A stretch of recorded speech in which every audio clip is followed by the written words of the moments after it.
रावण जानकी जी को हरण करके लाया था।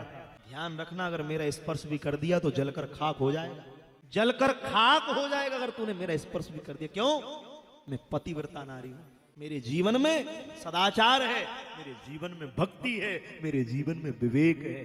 यद्यपि रावण को श्राप था, ये अपनी अधिष्ठात्री पत्नी के अतिरिक्त संसार की किसी भी नारी को अगर वासना की दृष्टि से स्पर्श करता तो जलकर खाक हो जाता।